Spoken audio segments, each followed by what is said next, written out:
disqualify me for life, put me inside jail, I will keep going. I will not stop. If you catch a thief, the first thing he says is, I didn't do it. The second thing he says, look there, look there, look there, look there, right? That's what the BJP is doing. इस देश में लोकतंत्र खत्म हो गया है. इस देश के लोग जो इनके दिल में है, हमारे दिल में है, बोल नहीं सकते हैं. सवाल पूछना मैं बंद नहीं करूंगा.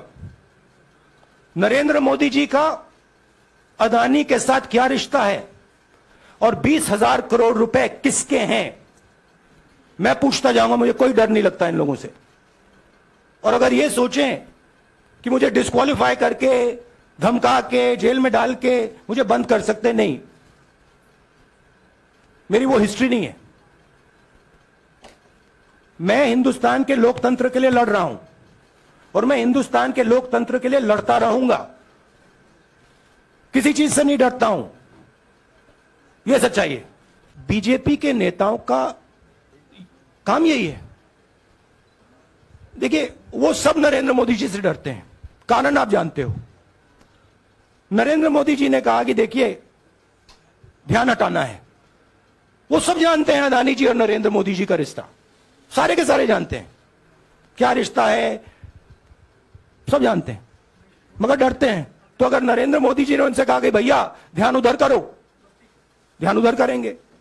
मगर सवाल यही है, 20,000 करोड़ रुपए किसका है? Look, please understand why I have been disqualified. I've been disqualified because the Prime Minister is scared of my next speech. He's scared of the next speech that is going to come on Adani, right? I've seen it in his eyes. So he's terrified of the next speech that is going to come, and they don't want that speech to be in Parliament.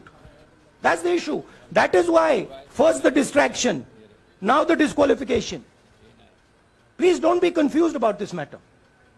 There is a deep relationship between Narendra Modi ji and Mr. Adani. There is a question. 20,000 crore rupees have suddenly arrived in Mr. Adani's shell companies. Where has this money come from? Whose money is it? It is, some of these companies are defense companies. Why is the defense ministry not asking this question? Why is the defense ministry not asking the question, but please explain to us, whose money is this that is being spent on our drone development, that is being spent on our missile development, that is being spent on our ordnance production? Why is the defense ministry not asking this question? जनता जानती है कि अदानी जी भ्रष्ट व्यक्ति है.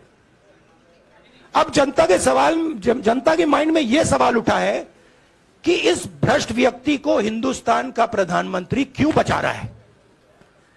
यह मतलब अब सब कुछ बीजेपी के लोग, नरेंद्र मोदी जी, सब कुछ इस व्यक्ति को बचाने के लिए क्यों कर रहे हैं. दूसरा सवाल,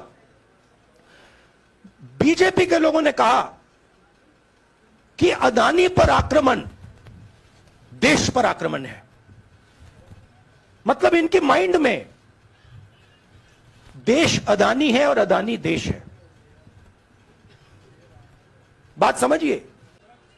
We have caught 20,000 crore rupees entering Mr. Adani's companies. Nobody knows whose money that is. That money cannot be Mr. Adani's money. He does not generate this type of money. So that money has come from someone.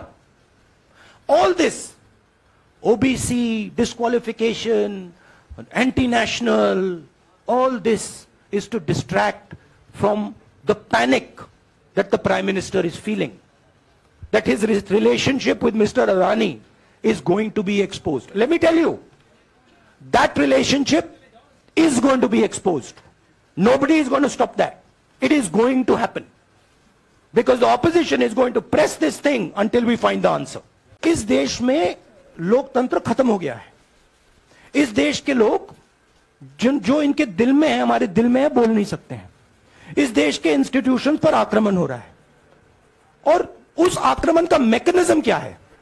उस आक्रमण का mechanism Narendra Modi ji और अदानी जी का रिश्ता है. वो foundation है. मैं नरेंद्र मोदी जी पर सवाल नहीं पूछ रहा हूं, मैं अदानी जी पर सवाल पूछ रहा हूं. बीजेपी अदानी जी को क्यों प्रोटेक्ट कर रही है? आप नरेंद्र मोदी जी को प्रोटेक्ट कीजिए। मैं अदानी जी पे पूछ रहा हूं, आप अदानी जी को क्यों प्रोटेक्ट कर रहे हो? आप इसलिए अदानी जी को प्रोटेक्ट कर रहे हो क्योंकि आप ही अदानी हो।